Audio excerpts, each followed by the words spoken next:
Update জানিয়ে রাখি যে ওয়েব ক্যামের মাধ্যমে নজরদারি চলবে এবং তার জন্য কিন্তু একটি নির্দিষ্ট তারিখও বলে দেওয়া হয়েছে যে কত তারিখের মধ্যে কাজ শেষ করতে হবে। বিস্তারিত জানবো আমাদের প্রতিনিধি ওয়েন্দ্রিলার কাছ থেকে। ওয়েন্দ্রিলা,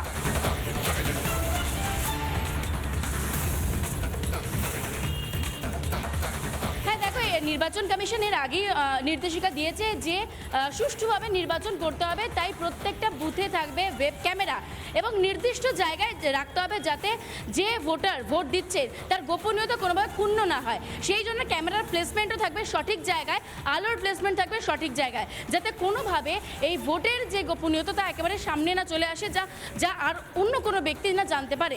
দ্বিতীয়ত বিষয় হচ্ছে এই যে ওয়েব ক্যামেরা ঠিকঠাক রয়েছে কিনা তা কিন্তু যারা অফিসাররা থাকবে তাদেরকে নির্দিষ্ট করে দেখে নিতে হবে। 18 তারিখের মধ্যে জেলা শাসক অর্থাৎ বিডিওর কাছে কিন্তু সমস্ত ডিটেলস যে এই ক্যামেরাটা ঠিক রয়েছে কিনা বা ওই ওয়েব ক্যামেরাটা ঠিক রয়েছে কিনা এটা এই রিপোর্ট সমেত জমা দিতে হবে। এবং 20 তারিখের মধ্যে সমস্ত বুথে সমস্ত জায়গায় যেখানে যেখানে বুথ তৈরি করা হচ্ছে প্রত্যেকটি জায়গায় যাতে ঠিকঠাকভাবে প্লেসমেন্ট হয়ে যায়, যাতে আর সেকেন্ড বার যাতে না দেখতে হয়। তাই 20 তারিখ হচ্ছে ফাইনাল ডেট। 18 তারিখের মধ্যে জেলা শাসকের কাছে সমস্ত ডিটেল রিপোর্ট পেশ করতে হবে।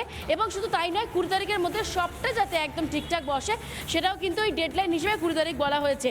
তাই যারা অফিসাররা কাজ করবেন, এই দায়িত্বে থাকবেন, তারা যাতে কোনোভাবে ভুল ত্রুটি না করে এই বিষয়টা কিন্তু গুরুত্বপূর্ণভাবে দেখতে বলা হচ্ছে নির্বাচন কমিশনের পক্ষ থেকে। পায় বেশ ওয়েন্দ্রিলা, অর্থাৎ অবাধ, সুষ্ঠু এবং শান্তিপূর্ণ ভোট করতে একের পর এক পদক্ষেপ নির্বাচন কমিশনের। মেঘা, ওয়েন্দ্রিলা, তোমাদের দুজনকেই ধন্যবাদ। এবং একের পর এক আপডেটের দিকে কিন্তু আমাদের নজর থাকছে এই যে একাধিক পদক্ষেপ নির্বাচন কমিশনের।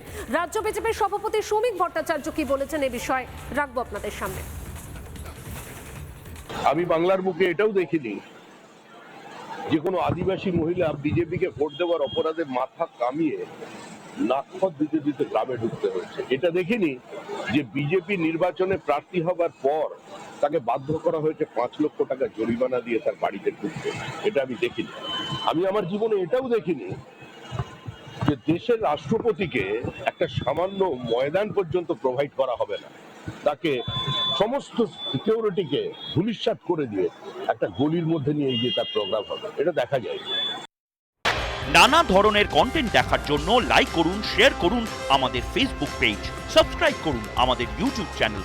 পাশাপাশি অন্যান্য ব্রেকিং নিউজের জন্য অবশ্যই চোখ রাখুন রিপাবলিক বাংলায়।